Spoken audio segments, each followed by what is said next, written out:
Hi అండి, welcome back to నాగులాక్స్. నా స్టైల్లో గుత్తి వంకాయ కర్రీ చేసి చూపిస్తానండి.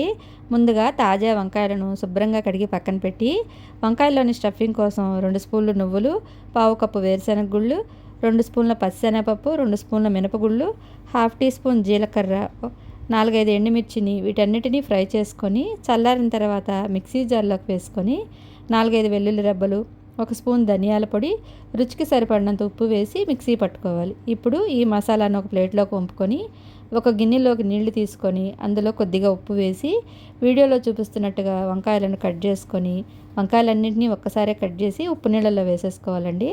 ఇప్పుడు ఈ వంకాయల్లోకి ఈ మసాలా పొడిని వీడియోలో చూపిస్తున్నట్టు పెట్టుకొని అన్ని వంకాయలకి పెట్టడం అయిన తర్వాత కొద్దిగా చింతపండు కూడా నానబెట్టుకోవాలి. ఇప్పుడు ఒక ప్యాన్ పెట్టుకొని 3 గరిటెల ఆయిల్ వేసుకోవాలి. గుత్తి వంకాయ కూరకి ఆయిల్ కొంచెం ఎక్కువగా ఉంటేనే బాగుంటుందండి. కొద్దిగా ఆవాలు, జీలకర్ర, ఎండుమిర్చి, ఉల్లిపాయ, పచ్చిమిర్చి, కరివేపాకు, హాఫ్ టీ స్పూన్ పసుపు వేసి దోరగా ఫ్రై చేసుకొని మసాలా పెట్టిన వంకాయలన్నిటిని కూడా వేసుకొని 1 స్పూన్ ఉప్పు వేసి మూత పెట్టి వంకాయలు బాగా మగ్గే వరకు మూత పెట్టుకోవాలండి. ఒక పావు గంట తర్వాత చూడండి, మూత తీసి చూసుకుంటే వంకాయలు చక్కగా మగ్గినాయి కదా.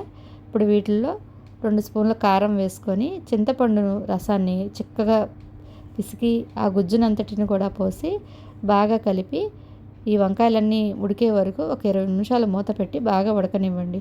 20 నిమిషాల తర్వాత మూత తీసుకుంటే ఆయిల్ పైకి తేలినట్టయితే మన కూర రెడీ అయిపోయినట్టేనండి. చూడండి, మూత తీసుకుందాం. ఆయిల్ చక్కగా పైకి తేలింది కదా, గుత్తి వంకాయ కూర రెడీ అయిపోయినట్టే. సబ్స్క్రైబ్ చేసుకోండి. బాయ్.